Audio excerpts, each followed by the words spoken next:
जिज्ञासा के माध्यम से खुशी। That's TRS Clips Hindi, happiness through curiosity. दोस्तों, अगर आपके पास एक टाइम मशीन होती तो इंडियन हिस्ट्री के कौन से पीरियड में आप जाते उस टाइम मशीन के थ्रू स्टडी करने के लिए या चीज़ों को जानने के लिए? मैं बिल्कुल एकदम हड़प्पा मोहनजोदारो के पीरियड में जाना चाहूँगा। Okay.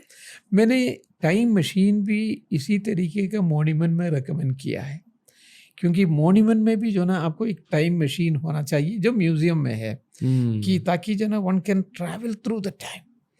जो जैसे आप जो ना इसमें दिल्ली का जो मंदिर है ना, उसमें एक बोट राइड है।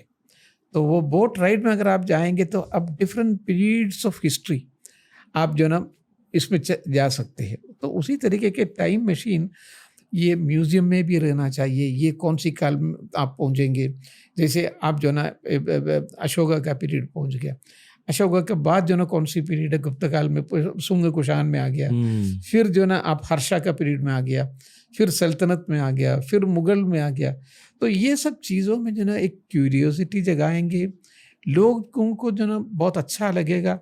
ये हिस्ट्री जो है ना बिल्कुल ऐसी वैसी सब्जेक्ट नहीं है, it's a very interesting subject करके जो ना लोगों को लगेंगे। तो वो ज़रूरी है। ओके, पर क्यों हड़प्पा और मोहनजोदारो सर?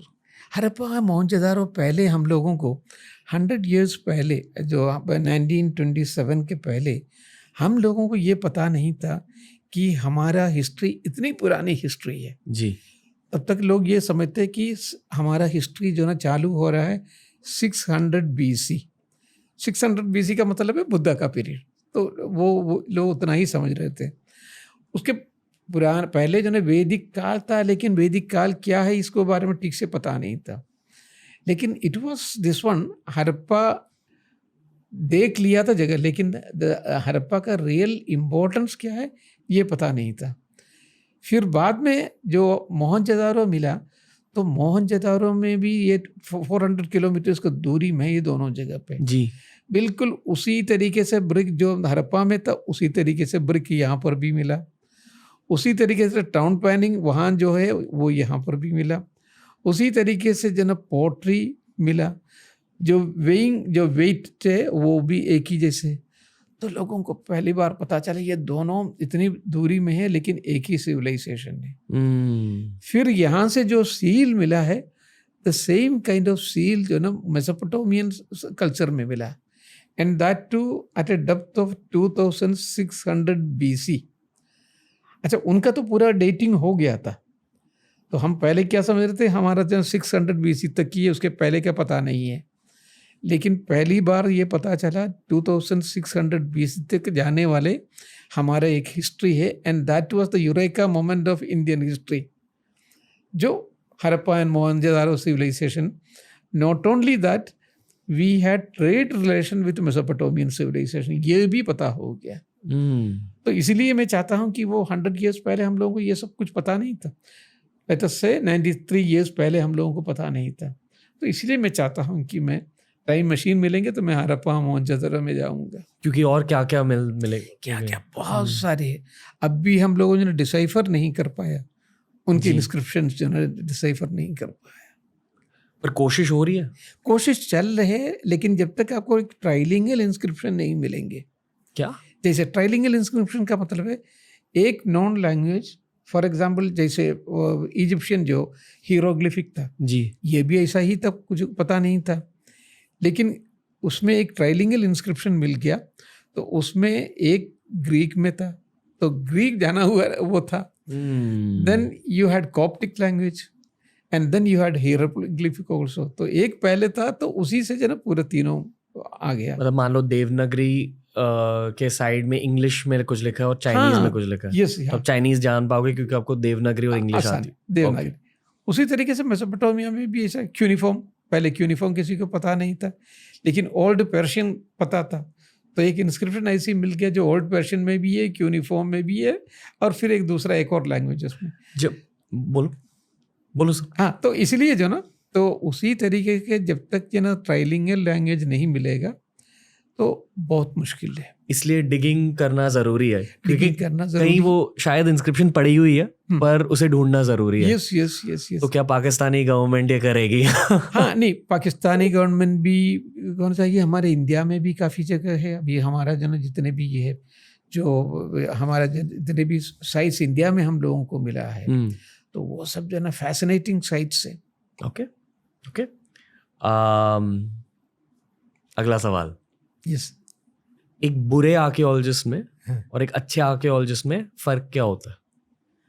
एक अच्छे आर्कियोलॉजिस्ट वो होता है, एक तो खैर तो he has to have vast reading होना चाहिए, एंड सिर्फ इंडिया के बारे में नहीं, पूरा दुनिया का हिस्ट्री के बारे में एक कॉम्प्रिहेंसिव नॉलेज होना चाहिए, and then he has to have a specialisation in Indian history also. तब जो ना वो पूरा इंडिया की चीज़ें जो ना वर्ल्ड कंटेक्स्ट में रख पाएंगे। ओके। अगर वो नहीं किया, सिर्फ इंडिया का है, तो उनका जो लिमिटेड नॉलेज होगा, और फिर वो क्रिएट करना कि इंडिया इतना बड़ा था, वो था, ये था, दुनिया में कहीं पर भी इतना बड़ा सिविलाइजेशन नहीं था, हमारा सिविलाइजेशन ही सबसे अच्छा है। ये एक नैरेटिव जो आजकल जो ना हम लोग देख रहे हैं जी।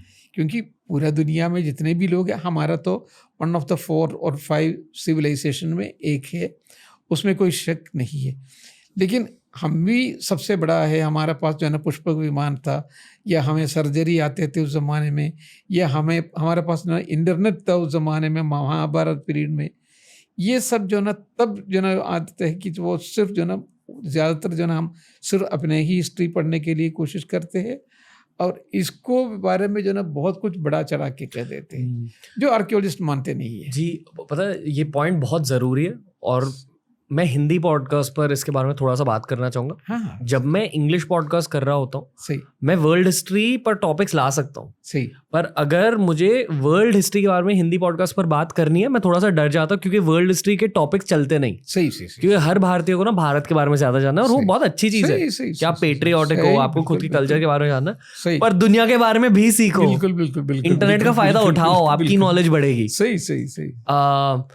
जब ये राउंड खत्म होगा, मैं आपको वर्ल्ड हिस्ट्री के बारे में भी पूछना चाहूंगा। ठीक है। क्या पिरामिड्स के बारे में सोचते हो? हाँ, ओके, मजे करने वाले हम सर।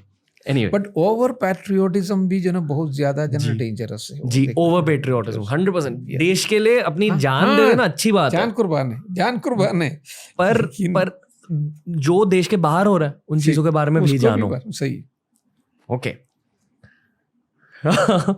बहुत पैशनेट हो गया है। नहीं, होना चाहिए, one has to be. Okay, जब आप ऑन फील्ड होते हो, जब आप किसी डिग के लिए जा रहे हो, तो आप कौन से कपड़े पहनते हो? नहीं, हम लोग जो ना मोस्टली मैं टी शर्ट पहनता हूँ जी। कैप तो ज़रूरी है, क्योंकि जो ना धूप आपको झेलना पड़ेगा, and then you have to have a knife also. Knife वो मारने के लिए नहीं, लोगों को वो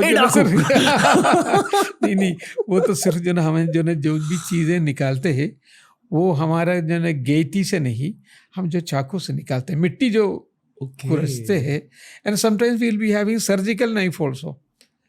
तो बिल्कुल आपको सर्जरी करना पड़े। एक एक चीज़ जो ना, जो जैसे अभी सिनोली में करके जो ना एक जगह पे जो डॉक्टर मंजुल ने जो एक्सकेवेशन किया है, वो बहुत महीन तरीके से उन्होंने एक्सकेवेशन किया। एक तो डिस्कवरी बहुत बड़ी चीज़ है, उनका डिस्कवरी है जो चैरियट जो उन्होंने डिस्कवर किया है, doctor Manjul and Sanjay Manjul and Arvind मंजुल। ये एक बहुत बड़ा डिस्कवरी है, जो इंडिया में इतना बड़ा डिस्कवरी जो ना बहुत कम हुआ है। लेकिन जिस विद क्राफ्टमैनशिप से उन्होंने वो सारी चीज़ें खोद सर्जिकल नाइफ से खोद के निकाला है, दैट इज रिमार्केबल। क्योंकि एक्सकवेशन के टाइम पे चीज़ें टूट सकती हैं, अगर आपने टूट सकते हैं।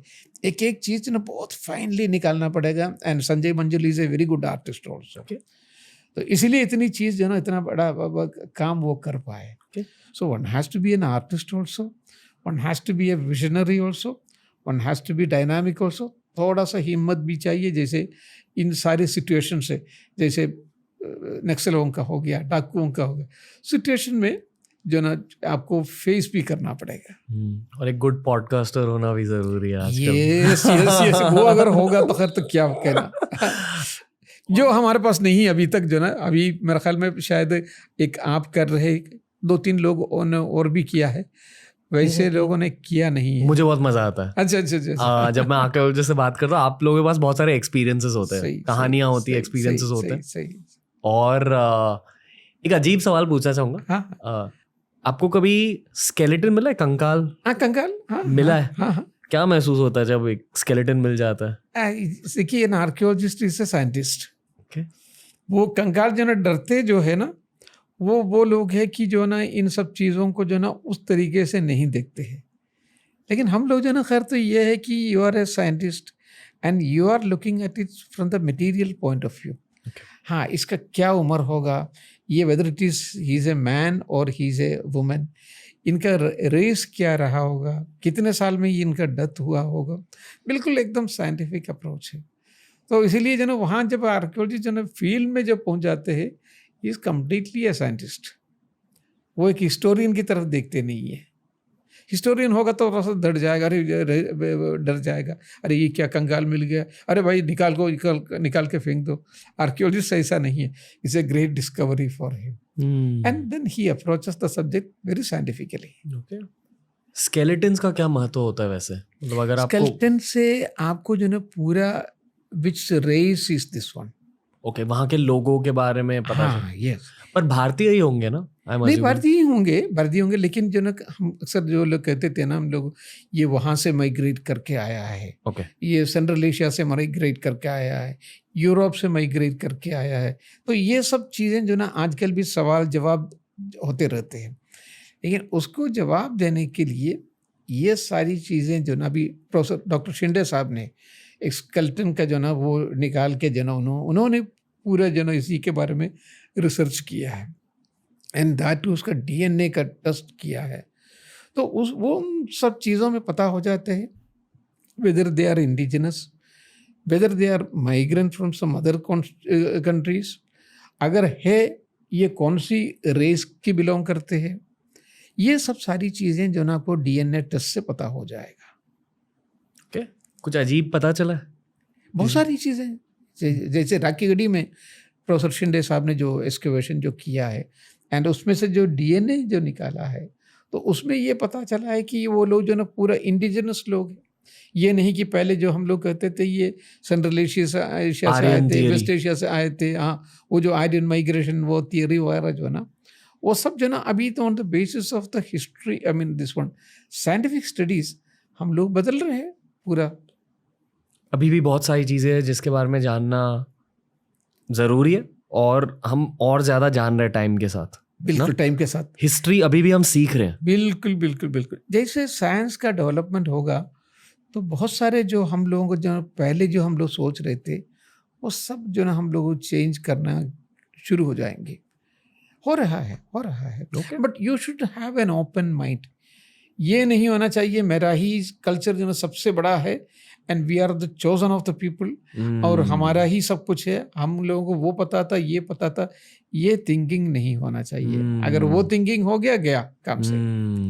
Open, keep an very open mind. जिस तरह से क्रिकेट में कुछ यंग प्लेयर्स अपने करियर में पहले ही बहुत अच्छे से खेलते हैं और फिर घमंड हो जाते हैं। सही। उसी तरह इंडिया अभी ऊपर आ रहा है, सही है। घमंड के साथ हमें नहीं खेलनी चाहिए, हमें सीखना चाहिए। बिल्कुल। ओके, एएसआई का एक पार्ट डायनासोर्स पर फोकस्ड है क्या सर? वो जियोलॉजी में है। ओके, डायनासोर्स ना, जैसे इतने साल पहले यो कुछ मध्य प्रदेश का कुछ पोर्शन से, जैसे वहाँ का है आपका जो ना मंदसौर जो एरिया है, उन जगह पे जो ना आजकल भी जो ना डायनासोर का एग्स मिल जाते हैं। डायनासोर के एग्स मिल जाते हैं। हाँ, गुफा में भी है, बाहर जना खेत में इसमें भी है, फील्ड में भी है, अब भी है, कई जगह पे है। लेकिन वो फॉरेस्ट जो ना बताते नहीं है, बताना भी नहीं चाहिए, वरना लोग जो ना उसको जो ना छेड़छाड़ करेंगे। So that was I mean millions of years पहले जो ना वो था। पर क्या छेड़छाड़ करेंगे एग्स के? वो एक वेगनर का एक थियरी है, कॉन्टिनेंटल ड्रिफ्ट थियरी करके। पहले ज़माने में जो ना ये जितने भी कॉन्टिनेंट्स आजकल जो ना हम लोग जो ना एशिया है, यूरोप है, वो सब कहते हैं, ये सब एक था, पैंजिया। देन दिस पैंजिया जो ना after then because of certain movements, tectonic movement भी हो सकता है, एंड और दैट जो एक्सपेंशन ऑफ द कोस्ट जो प्लेट है जिसकी वजह से जो ना दूर दूर हो गया। अभी आप जो ना इंडिया का और अफ्रीका का पोर्शन एंड साउथ अमेरिका दोनों एक साथ रख के देख लीजिएगा, बिल्कुल एक जैसे जो ना बिल्कुल जिगजो पजल जैसे एक साथ हो जाएगा। मतलब साउथ अमेरिका, अफ्रीका और भारत भारत जुड़े हुए थे। हाँ जुड़े थे, ऑस्ट्रेलिया ऑल्सो। हम्म। तो इसलिए अभी जो वहाँ जो फॉसिल्स मिलते हैं एक जैसे फॉसिल्स मिलेंगे। मतलब अफ्रीका में जो फॉसिल्स मिलते हैं वो बिल्कुल मध्य प्रदेश के फॉसिल्स मध्य प्रदेश में भी है, and that is in Australia also. So that Wegener का जो ना जो थियरी था कॉन्टिनेंटल ड्रिफ्ट थियरी कहते हैं उसको। तो उसी में ये सारी चीज़ें आती, वो जियोलॉजी में आते हैं।